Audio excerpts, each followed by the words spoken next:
Space Imperies, Part 9 Clocktime. The tension in the technical laboratory was palpable. Captain Jax Rylan weighed the possibilities as part of the crew gathered. Dr. Trellof, Seraphin, Rafaela, Mental and Tex-Mex, among others, elaborated a tactical plan to contain the mixed fleet approaching from the inner orbits. The holograms were illuminated by showing representations of enemy ships. Strategies were woven in space. How would they face the enemy with a minimum of losses? Tex-Mex, with his mysterious eyes, analyzed the data. "We need to take advantage of our advantages," he said. "The maneuverability of the Aquila gives us an opportunity. We can deploy a series of escape and ambush tactics." Rafaela, the chief engineer, adjusted the weapons systems. "The plasma batteries are ready. But we must also consider diplomacy. Can we win allies among the enemy crews? There are factions seeking peace." Mental analyzed patterns of communication. The encrypted signals reveal their vulnerabilities. Let us not underestimate any detail. Tex-Mex, as a tactical strategist, drew lines in the air that were recorded in the holographic projection. "The surprise will be our secret weapon. Moving with El Artefacto, we can attack from unexpected angles. But we must be prepared for any response." Captain Jax Rylan assented. "The mixed fleet does not expect us to resist. For them the resistance has no hope." Mental, Dr. Trellof, and Rafaela elaborated a tactical analysis of the possible amount of energy that could deploy the artefacto within the acceptable security parameters, since the energy flow of point zero that they had evaluated exceeded the measurable limits with the systems they had at those times. A direct confrontation, or any kind of battle in space, can interpolate all the permutions of tactics and strategies that will always be subject to the amount of energy that is possible.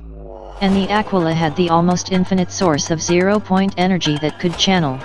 The battle in space unfolds like fireworks in the distance. The combined war fleet of the dictatorial governments of the Earth, with its imposing ships and its advanced technology, does not stop, and the coalition of the resistance of Mars and the asteroids, confront it with its determination and its rebellious spirit and armed to the teeth. The Aquila, associated with the pirate ships, smugglers, and all kinds of armed vessels available, slides between the folds of the battle space, its zero-point energy regulated and available. The plasma batteries are ready, and the shields blink like auroras boreals. Communications blink, encrypted messages transmit secret commands. Diplomacy is now called plasma cannon, high-energy laser, and many missiles. The Aquila maneuvers with agility, takes advantage of it. Surprise attacks from impossible angles. Enemy ships twist badly wounded, their shields blink. But the mixed fleet will not surrender. Their leaders, in their command rooms, weigh the possibilities. Enemy ships deploy a variety of space battle tactics, grouping into compact formations to maximize their firepower and protect each other. This makes it difficult for them to access their weak points, and they make abrupt turns, speed changes, and erratic movements to avoid eagle shooting. Their agility allows them to stay out of the reach of guns and shells. The encrypted signals they transmit between their ships make it difficult to intercept and decipher commands and complicate tactical coordination. Earthquakes focus on only one target at a time.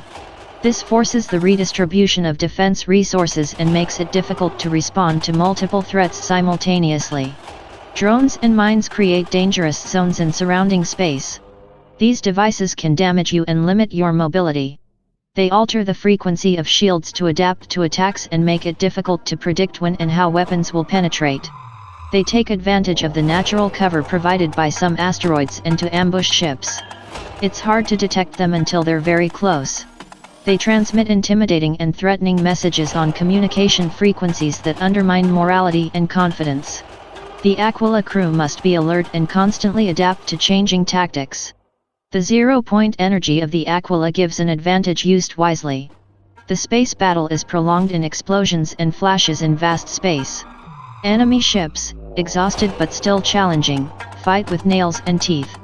The Aquila, with its almost inexhaustible zero-point energy, ins its position, but also feels the tension in its systems.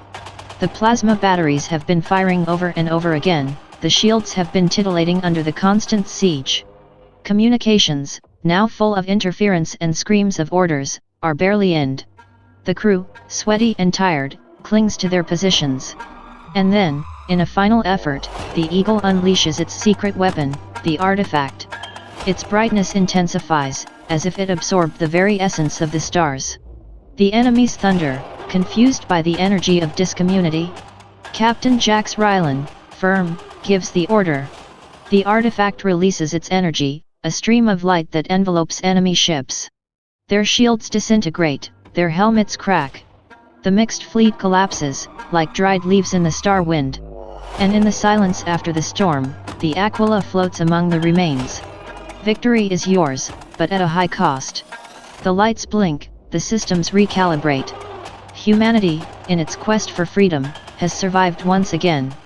The artifact, on its pedestal, seems satisfied. After the intense and brief battle, attention turned to Mars. The red planet, with its underground tunnels and its struggle for economic independence, remained a crucial scene. The Mars resistance, strengthened by the Olympus Mons victory, joined the asteroid forces, and formed a coalition that challenged the dictatorial governments of the Earth. Communications blinked between ships, strategies were woven with communications in space. On Mars, the leaders met in their rooms. Diplomacy is better than force, Seraphin told Voss and Malaka, and continued with professionalism. Now that the land fleet has been disabled, it will be possible to negotiate peace in other less dangerous terms. For us, you too, and your sex will have the kindness to go to the Earth so that there stop and give up the terrestrial intentions of exercising protectorate over the free worlds. The other option would be negotiated as a Roman pax against the tyrants. The resistance on Mars faces a number of crucial challenges as it struggles for its independence and survival in this cosmic scene. Mars is an arid and hostile world. Water, food, and basic materials regulations make it difficult for the population to survive. The new government advocates creative ways of obtaining and generating resources. Earth's dictatorial governments are trying to block communications between Mars and asteroids. Mars must keep its communications networks secure and efficient to coordinate its operations. Spies and traitors can undermine efforts because loyalty to money is not fragile. The resistance must be cautious and verify the reliability of its allies. Although Mars has advanced in technology, it is still behind Earth in many respects. Mars must adapt with ingenuity and creativity, using what you have at your disposal. Uncertainty, fear, and despair had been devastating. Abandoning hope and unity is essential. Some of Earth's governments are imposing economic sanctions and embargoes on Mars to weaken its position. The Marsians find ways to overcome these restrictions and maintain their economy functioning. Commercial and transport routes between Mars and asteroids are vital. Aquila, among others, must protect these routes and ensure that supplies arrive where they are needed. In this delicate balance, Mars clings to hope and works for a future free of oppression. The artifact, still resonating with the echoes of the past, became a symbol and guarantee of hope for the Martian.